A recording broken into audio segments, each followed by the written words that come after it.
Excellencies, heads of state and government, the heads of delegations, distinguished ladies and gentlemen, I want to thank you in person, each one of you, for being here with us on an occasion like this.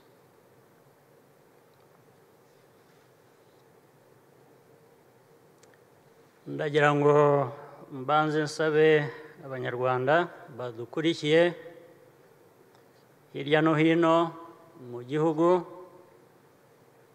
banyemberere mbwire abashyitsi bacu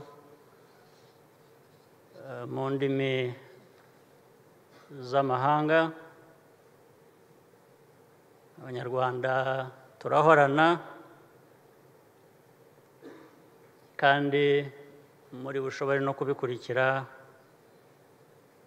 mu Kinyarwanda. Muranyihanganira rero.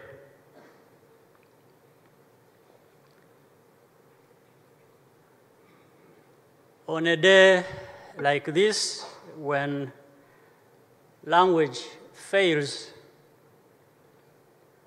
the first words that come are words of gratitude. To you, the friends by our side on this heavy day, including the different leaders present, I once again say thank you very much. Many of you have been with us all along, and we cherish you for contributing to the healing and rebuilding of Rwanda.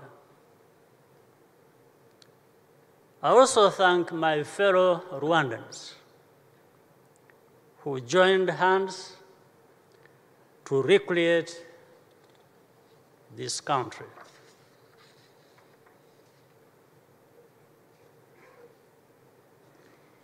In 1994, there was no hope, only darkness. Today, light radiates from this place. How did it happen? Rwanda became a family once again. The arms of our people, intertwined, constitute the pillars of our nation. We hold each other up. Our bodies and minds bear amputations and scars, but none of us is alone. Together, we have woven the tattered threads of our unity into a new tapestry. Sisters became mothers. Neighbors became uncles. Strangers became friends. Our culture naturally creates new bonds of solidarity, which both console and renew. Rwanda is a family. That is why we still exist, despite all we have gone through. There is no way to fully comprehend the holiness, the loneliness and anger of survivors. And yet, over and over again, we have asked them to make the sacrifices necessary to give our nation new life. Emotions had to be put in a box. Someone once asked me why we keep burdening survivors with the responsibility for our healing. It was a painful question, but I realized the answer was obvious. Survivors are the only ones with something left to give, their forgiveness. And that is their forgiveness. Our people have carried an immense weight with little or no complaint. This has made us better and more united than ever before. At a memorial event some years ago, a young girl, brought us to tears with a poem. She said, "There is a saying in Kinyarwanda that God spends the day elsewhere but returns to sleep in Rwanda." And then she asked in a chorus, where was God on those dark nights of genocide? Looking at Rwanda today, it is clear that God has come back home to stay, as we heard earlier.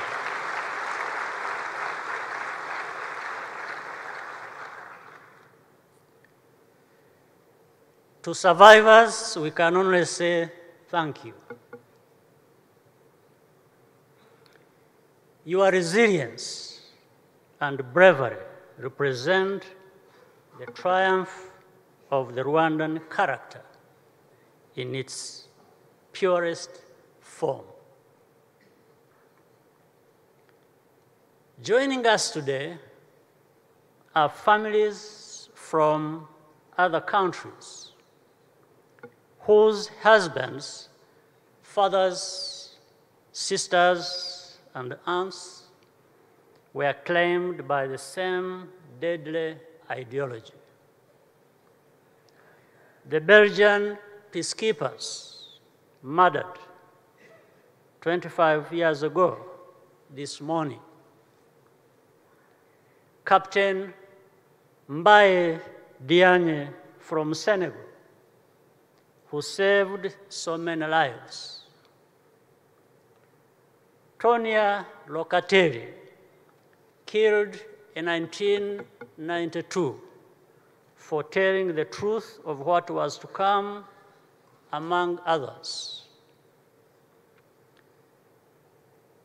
The only comfort we can offer is the commonality of sorrow and the respect owed to those who had the courage to do the right thing. Our people and other people many other people around the world also stood up and made a difference. Ambassador Karol Kovanda from the Czech Republic joined colleagues from New Zealand and Nigeria to call for action to stop the genocide, despite the indifference of more powerful states. And my brother, as you heard, Prime Minister Abiy Ahmed knows where Rwanda is coming from, having served in an Ethiopian peacekeeping contingent after the genocide, together with troops from elsewhere in Africa and beyond.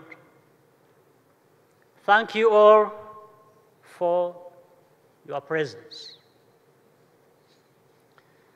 Those among us who perpetrated the genocide or stood by passively are also part of our nation.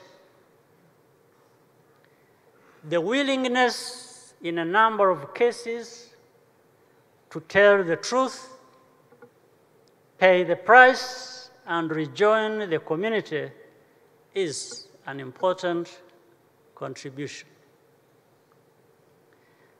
The witness of perpetrators is irrefutable proof, if any was still needed, that genocide happened. Genocide hibernates as denial. Both before the killing and after, there is a long chain of events which are interconnected.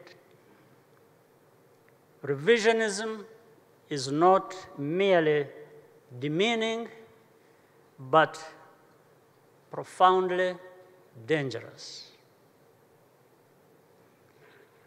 The genocide did not begin on one specific day. For decades.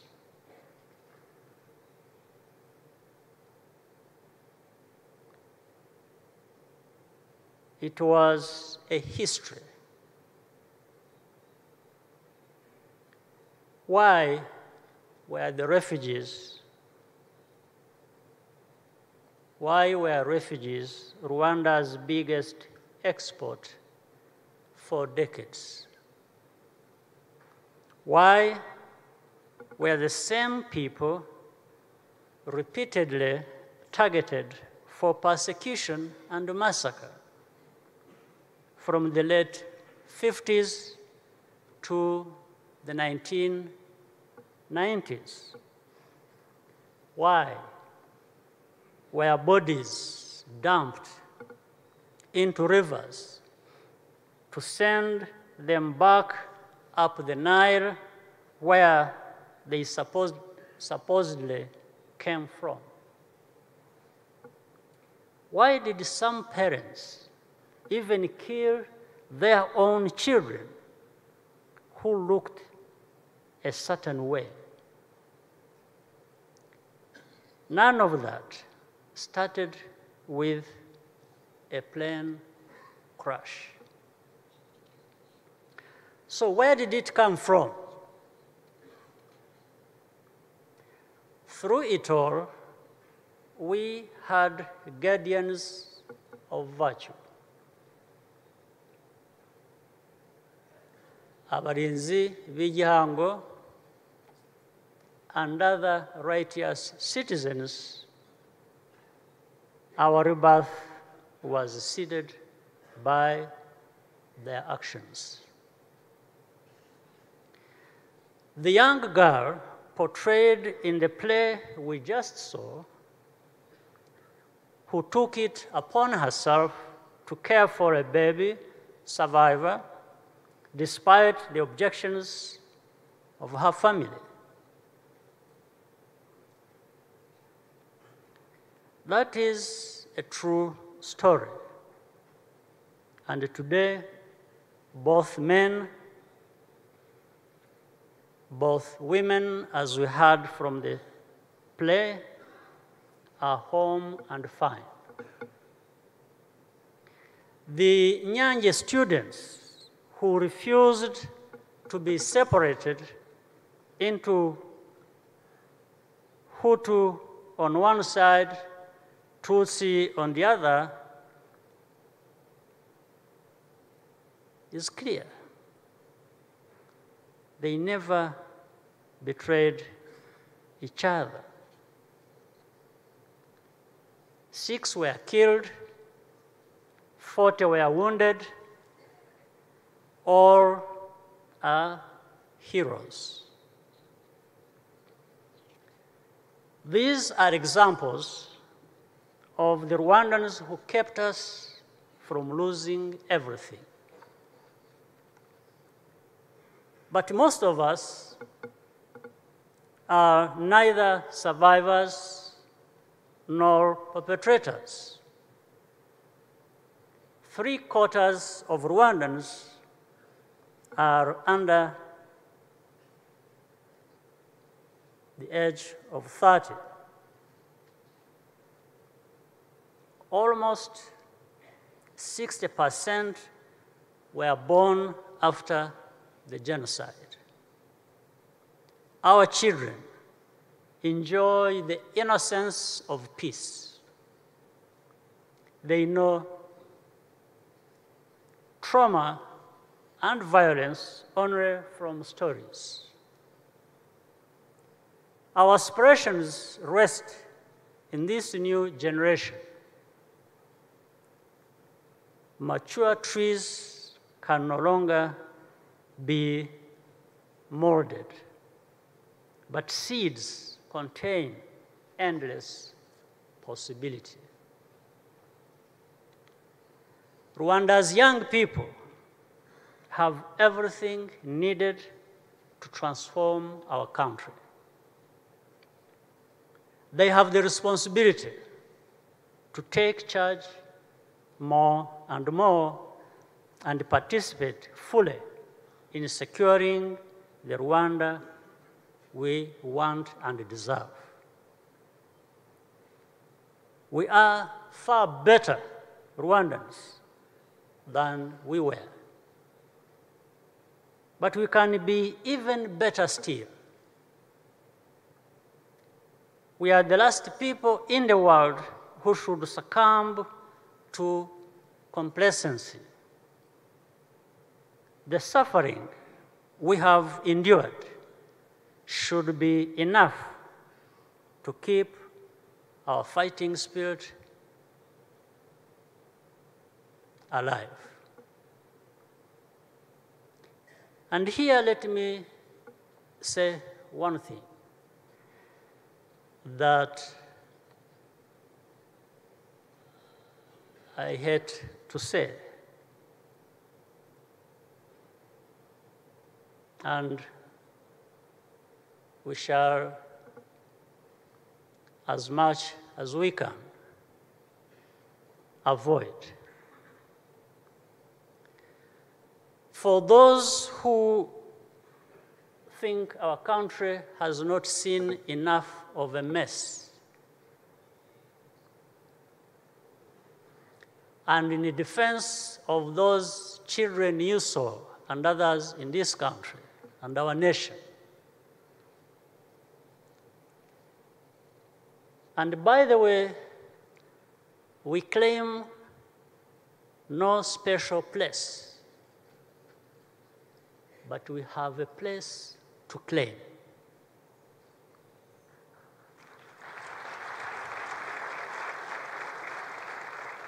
And I'm saying, those who think we have not seen enough of a mess, and want to mess with us, whether they are from here or from outside. I want to say, we will mess up with them big time, big time.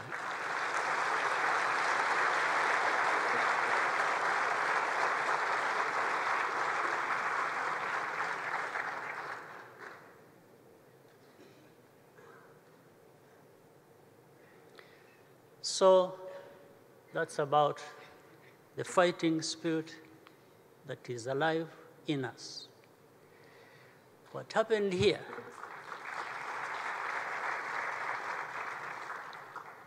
will never happen again.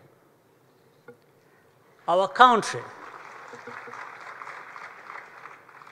cannot afford to live by twists of fate. We must be deliberate and decisive, guided by humility and the content of our hearts. Rwanda has to stay one step ahead. Otherwise, we are insignificant. The facts are stubborn, but so are we.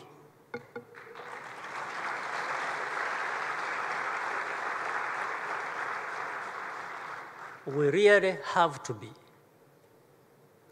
Our nation has turned a corner. Fear and anger have been replaced by the energy and the purpose that drives us forward, young and old. Rwanda is a very good friend to its friends. We seek peace. We turn the page. But no adversary should underestimate what a formidable force Rwandans have become as a result of our circumstances.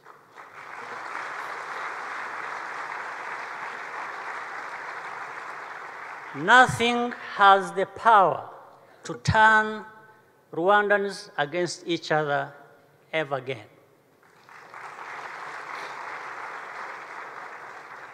This history will not repeat. That is our firm commitment. Nothing is required from those who wronged us except an open mind. Every day, we learn to forgive, but we do not want to forget. After all, before asking others to repent, we first have to forgive ourselves. As for the dishonorable who remain impervious to regret, it is not our problem. It does not stop Rwanda from making progress, even for one moment. It becomes their problem. The decimation of Rwanda was more absolute than any known weapon of mass destruction. Not only bodies were destroyed, but the very idea of Rwanda itself. That shows the ferocious power of human sentiments and designs. Our prayer is for no other people to ever endure the same tribulations, especially our brothers and sisters in Africa.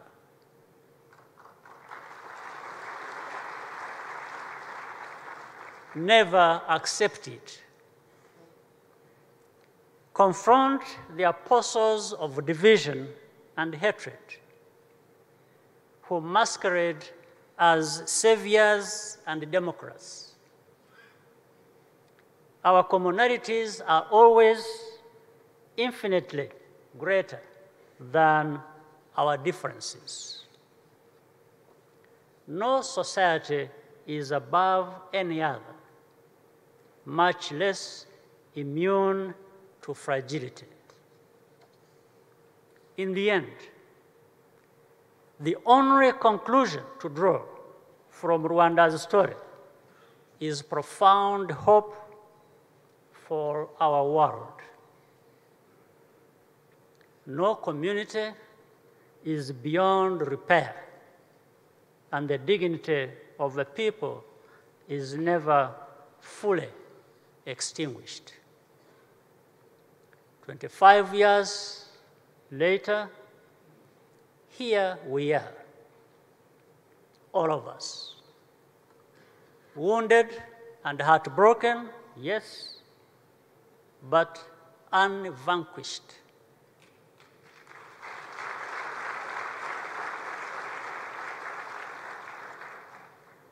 Rwandans have granted ourselves a new beginning. We exist in a state of permanent commemoration every day in all that we do in order to remain faithful to that choice. I thank you and wish you strength and peace, all of you.